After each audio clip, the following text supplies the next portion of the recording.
Greetings and welcome to the Cerebral Women Art Talks podcast. I'm Phyllis Hollis, your host. As an extension of my Instagram page, Cerebral Women, this podcast offers insights into the visual art world. I interview artists, mainly artists of color and female artists, who will freely articulate what inspires their creativity. In addition, you'll hear interesting perspectives from dedicated art professionals who work with artists and the art institutions that feature them. I'm confident that collectively, these individuals will indeed stimulate your mind as they do our eyes. Please know, these interviews are conducted in my Manhattan apartment, so please forgive the background sounds of city life. Welcome to the Cerebral Women Art Talks podcast. In this episode, I feature sculptor and painter Leonardo Benzant, a Dominican-American artist with Haitian heritage, born and raised in Brooklyn. His practice is informed by his studies of the Kongo and his spiritual beliefs shaped by research into African and Caribbean religion, art, history, culture, and rituals. He deploys a wide variety of media and found objects to create dynamic, hanging, beaded sculptures. He is also an impressive painter. Leonardo received a Joan Mitchell Foundation Painters and Sculptors grant and attended the Galveston Artist Residency in Texas. He has also participated in select exhibitions, including Untitled in Miami Beach in both 2019 and 2020, Expo Chicago, Pulse Contemporary, and the Claire Oliver Gallery, located in Harlem. In this episode, the artist will share with us notes to himself. He is currently exhibited by the Claire Oliver Gallery, and his first solo show at the gallery opened on November 11th and will extend through January 8th, 2022. Welcome to this episode of the Cerebral Women Art Talks podcast, and enjoy my conversation with sculptor and painter Leonardo Benzant. Leonardo, thank you so much for joining me today on my Cerebral Women Art Talks podcast. Thank you. Thank you for having me. It's my pleasure. I know we have a lot to talk about, so I want to jump in and ask you, when did you first recognize your artistic passion? I have a couple of images that come to mind when I think about that question, but one of them is an image of me as a little boy sitting at the window, just watching the world. And I think that my concept of myself as an artist originates from me being aware of a very particular perception of reality. Like, in other words, it began in how I look at the world before I picked up a pencil or a brush or anything like that. The other one is like when I was in high school, I was bored one day and I was looking through my teacher's closet and I found art magazines, like Art Forum and so on and so forth. And I remember coming across an image by the painting of Robert Motherwell and de Kooning and other artists. And I just had this eerie feeling, kind of like in my bones, sort of feeling like I want to be a part of this. Let's talk about your practice and all the different aspects, and if you can comment on how those artists influenced you. Well, originally I had thought of myself as a painter. I believed that my direction in art was exclusively going to be about painting. At one point in my life, I was involved very closely with a mentor who I would spend a lot of time with, and he was a painter. And his whole perception of being an artist was painting. And I learned how to mix colors and color theory and just the whole process of making paintings and how to, and just thinking about process. He had an extensive library of all these different books by artists such as Paul Klee and Matisse, Kandinsky, Anthony Tapies, Mata, Gorky, Archal Gorky, just a whole bunch of artists, Picasso, you name it, and I was very impressed by his library, like very impressed. It just made such a powerful impression on me. And I think books were instrumental because, they were full color illustrated pages. It was just very inspiring to be able to just go to his library and just check out all these different artists. I guess to answer your question, I think that painting informs the sculptures that I do and the way that I use color and the way that I conceptualize my forms. They come from a very painterly orientation of things, conflated with my exposure to craft and rituals and what people might call, low art or craft art. Can you share with us, elaborate on the types of materials you choose to work with? My main materials are fabric and beads. I mean, that's primarily, and paint, fabric, beads, and paint. And my sub-materials, you might say, are monofilament and string. Those are like my main materials. What point did you decide to start working with those materials? What inspired you? I think the inspiration for the direction that my work took in terms of the beaded sculptures it originates in having become a father. My daughter was born, and it was a time where I had to take care of her a lot. And it was very hard to multitask, like painting and taking care of her. And so I started this piece that took about 9 months to make. The period of time that a woman is pregnant. I mean, it's crazy just the way that coincidences happen like that. But it was a piece that took 9 months to make, and it was primarily made from fabric, and the process was primarily a process that involved sewing. So I found that I could sew while holding my daughter close to me and like putting it down momentarily to feed her or whatever. You know what I'm saying? Whereas I couldn't really do that with painting. What does your workspace look like? My workspace currently is an apartment in St. Croix in the Virgin Islands. And I live and work in the same space, So it's basically an apartment. I use the living room, the entire living room, as like my studio space. What do you enjoy most about being an artist? I love the process and the way that you feel godlike, that you can decide what you're going to create, and that you're going to decide what kind of world you want to create and what kind of vocabulary you want to develop. It's very godlike, it's just very empowering.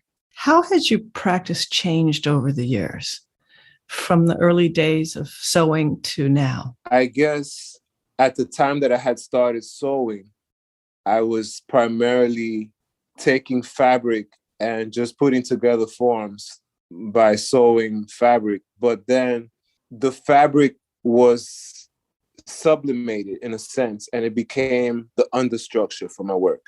So when you look at my beaded sculptures now, the understructure is comprised of fabric that I've structured into something that holds my beads, So I just added additional layers to my process, by adding beads and paint and collage, and this whole process of wrapping and binding, and I incorporated weaving with the beads and embroidery. I just kind of like, things became just more complex and started to expand and evolve. How do you feel while you're painting? I feel very engrossed and immersed when I'm painting, and very excited. There's an anticipation of a world sort of developing as I'm making a painting. Do you listen to music while you work? Yes, I do, but not all the time. What type of music do you prefer? I like to listen to everything, especially anything that has some sort of African base to it, some kind of African derived, rhythm, and, just all the principles that you find in African music, like call and response and polyrhythms. And so I listen to a lot of, Afro-Cuban, both secular, religious music. I listen to jazz. I listen to Fela Kuti. I listen to Afrobeat, Caribbean music, Brazilian. You know what I mean? You name it. Yes. It's interesting that you don't listen to music all the time, though. Yeah. I mean, yeah, because sometimes I like to just be quiet. It allows me to listen to my inner landscape more so. When do the titles of your paintings or your sculpture enter the creative process? They usually enter the creative process right in the middle, but most of my titles come at the very end, at the very end, or just after finishing or completing a work. If they start in the middle, mm-hmm. Do they change by the ending? If they start in the middle, sometimes they do change. Yes, they do. That's true. How would you define Black art? So I was reflecting on the notions of Black art, and I was asking myself, can a Black actor make art? And I say actor because we're all actors on the stage of life, as they say. And so I ask myself sometimes, can we make art that transcends identity politics and race? Are we allowed to do that?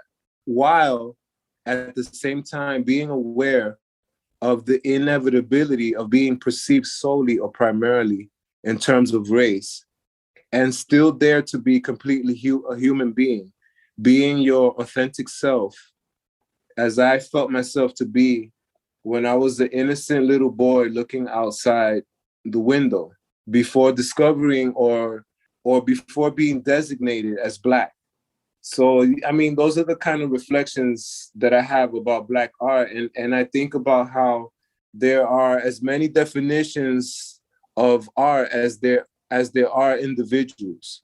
And I'm not sure that any one artist can be the representative of what Black art is. I know that a lot of times people think of it in terms of narrative depiction or figurative depiction, representation. And sometimes people have a hard time with embracing abstraction as Black. But I don't know, art, I'm not sure if there is such a thing as Black art. I think art transcends race in a lot of ways, because I remember being at Untitled Art Fair, and this white woman, she came up to me and she was so moved by my work. She had just purchased it at full price. She didn't even ask for a discount.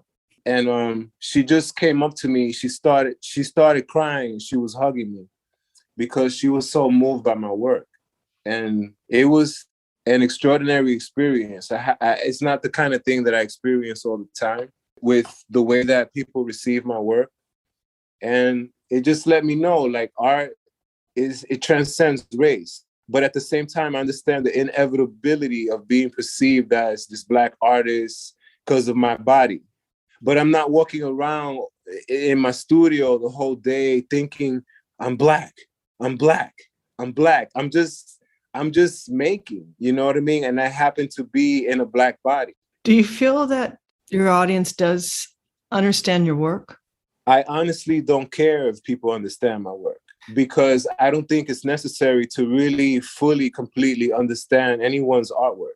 And I don't think that we do. I don't think that we understand fully and completely any masterpiece created by Picasso or Arshad Gorky or Cy Twombly or any of those artists. We don't fully comprehend what they were doing, but it resonates on a visceral level. It just resonates. It's just something about it that you can feel. Like jazz, when you listen to jazz, you don't understand what Miles is playing, but you can feel what Miles is playing. And that's sort of like the way that I think my work can be approached. You know, don't try to understand the whole thing, because you're not going to. So tell me, how do you keep learning? I oftentimes reflect on the quotations of different artists, and one of them being Robert Motherwell, who I had mentioned earlier, and the other one was Francis Bacon. And I had started writing some notes inspired by their quotations. And if I may, I was going to read the quotes first. So Robert Motherwell says, Every intelligent painter carries the whole culture of modern painting in his head. And Francis Bacon says, Picasso is the reason why I paint. He is the father figure who gave me the wish to paint. So I was reflecting on those quotes, and here's what I wrote. I wrote myself an email, actually. I wrote, regarding Picasso, apart from his dialogue and collaborations with Braque and others, as I understand it, it is my ancestors who informed and inspired Picasso's Cubism in large part. The African forms transformed his whole perception of what art could become. The ancestors are not only for me, but for modern art as a whole, the mothers and the fathers, which gave us new vocabulary and directions in art. The ancestors gave me my own desire to create, but unfortunately, I feel that our view of what is African influence is oftentimes overlooked, minimized, too myopic, and one-dimensional. Yes, modern art is derived from African forms, namely sculpture, and beyond sculpture, it is also the content that gives shape to the form. It is culture, it is cosmology, philosophy. It is not only the sculptures, but the dance, the masquerade, the rituals, the music, the dynamic of communal call and response. The influence transcends a one-dimensional reading of manifested forms. It is also the initiations, the way we walk, the way we transform everything we touch, from basketball to politics. It is the way we Africanize European instruments, as in the example of jazz, and the way we Africanize materiality, in my case, the beads I use, which come from Czech Republic, not Africa. The influence is felt in all the rhythms and patterns of our world. For me, the notion of the ancestors as primitive, as Jose Bedia has acknowledged in interviews, is a misnomer. For me, the ancestors, or the Bakulu, as the Bakongo referred to them, are not the primitive people as the West has misperceived, and as misperceived by even our own people who are still colonized in their thinking, especially when it comes to the spirituality. The ancestors are not primitive, but rather the primary people, which means the first people, which means origin. They were the original people, the originators of civilization. I look at things through that lens, and I see so clearly that modern art, as we know it, would not exist were it not for my ancestors. I state these things in part for those who might not have clearly understood that there is a magnificent and formidable sense of depth, soul, and resistance behind the beauty of my practice. Wow. Thank you for sharing that. You're welcome. So I was going to ask you a question. What do you feel is the purpose of art? And you've answered that already. In a sense, I believe art is a way of life, like a culture. It's your own personal culture, your own mythology. And we use myths and archetypes to help us understand our place in our own lives, but in society at large. And it's a medium of healing and transformation, like alchemy. This has been a great conversation. Thank you so much. This is our last question. What do you feel is your role as an artist? My role as an artist is to simply be open and receive the things that come to me and allow them to come through me. You might say, I think of myself as an artistic channel. That's something to think about. Profound. Thank you so much, Leonardo, for your time. I really appreciate it. Thank you. Thank you for having me. Thank you for listening to Cerebral Women Art Talks podcast. For additional content, please visit cerebralwomen.com and be sure to follow Cerebral Women on Instagram.